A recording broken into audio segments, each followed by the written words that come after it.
Hi, I wanted to give you my review on this Terra Nova Laser Compact 210 and why I bought it. Um, like most people, I thoroughly enjoy watching the YouTube channels with reviews of tents and gear and bits and pieces like that. So I thought I'd give you my insight into this particular tent and why I bought it at the moment. Like most people, I can't afford a new tent very often, and so when I do buy one, it has to last, and I have to be comfortable that it's going to be a great tent. I've had the super light Voyager for 18 years, and it's performed really well. And I want to get back into long distance hiking and things like that. So why have I got the Laser Compact at the moment? Easy, it's on the sale.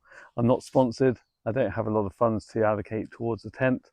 So normally they're priced at 660 and they can get various discounts.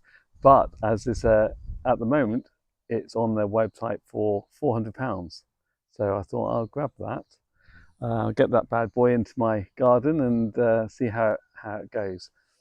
If you have a look on Terra Nova's site, it doesn't come up in the search. You need to type in EOL, end of line. So obviously for 2025, they're bringing out a new range of tents, new ideas. So you have to do a little search for it. I don't know how many they have left, but hopefully, if you're interested, they'll have some more. So why did I get this particular one? Why did I swap over from the Voyager? The Voyager is a 2 kilo tent. It does everything really well, lots of room, lots of space, but it is 2 kilos and it is 18 years old. I wanted the Compact 2 as it's a fair bit lighter, 1.3 kilos. And as we all know, when you eat lots of pies, you need to have a lightweight equipment. There's no point eating pies if you're going to have heavy equipment as well. So, that's how I weigh it up. I can have more pies, take more food, and enjoy my walk, enjoy my camp, and still have a lightweight tent to compensate and we balance each other out. So that's my thought on that. The laser is a little bit smaller inside, um, but it is exceptionally well made. Terra Nova have a great reputation for their production and quality, so I wanted to stay with them. I'd love to have a Hillyberg, but I'm not going to spend 800 odd pounds on a tent. I can't justify that. Other makes, I've looked at the reviews, Dunstan with hiking poles, and they look great. But again, I don't really want to use hiking poles all the time. I want a tent that came with its own poles and pegs, which I can just set up anywhere without using hiking poles, to be honest.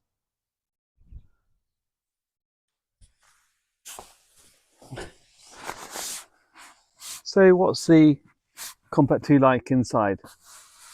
It's pretty good, to be honest. Uh, I'm just over 6, I'm just about 6 foot tall. I can sit up reasonably okay, although my head is touching the top of the inner tent. Lengthwise, it's good. I've got plenty of room. I can stretch out okay. Good thing is you've got 2 vents either side of the inner tent and also on matching on the outer tent. So that's fantastic.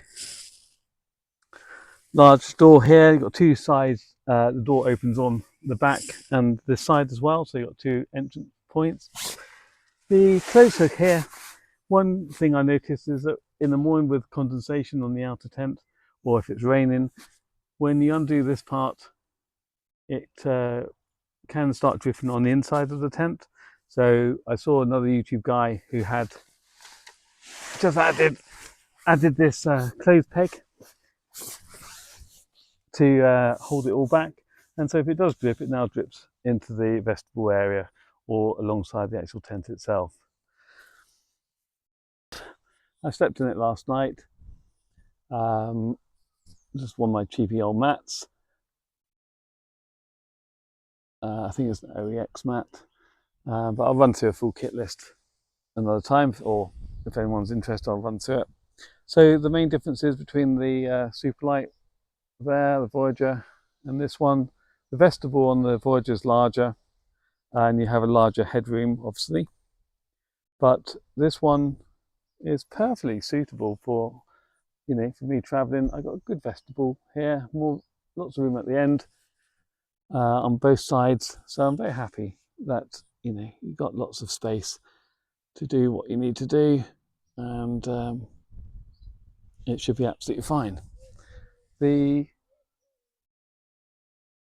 other benefits of having this one over the Superlight, as I said, it's pretty much, it's a bit of a lower profile, but the material is all brand new, so you can see the difference when even just by touching the material on the Voyager.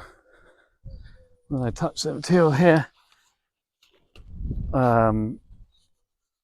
it's still slippery. It has been treated. I have treated it and resealed the seams, but the material is nowhere near as slippery as the Compact 2 now, and I wouldn't expect it to be after being 18 years of use. So the Voyager, I suppose I've used it, slept in it, must be getting on for 200 nights over the 18 years. So I've used it a fair bit. And I'm looking forward to use this one and take you on my adventures, predominantly on the South Downs, but I do wander other places. So looking inside, that's one of the vents on the outer tent, outer fly sheet, which does have a little flap, so you can lift it up and seal it to some extent. On the inside, you have a corresponding inner vent with a no-seam mesh. Again, the little flap can be lifted up to help block that. The other door is that side. Again, there's a small vestibule there, and coming back round, you have a corresponding vents down that end, so you get a good through draft of air. And particularly, I think it's recommended that if you pitch it tail into the wind or head into the wind, one end into the wind, you then encourages the full circulation of air through the actual tent itself.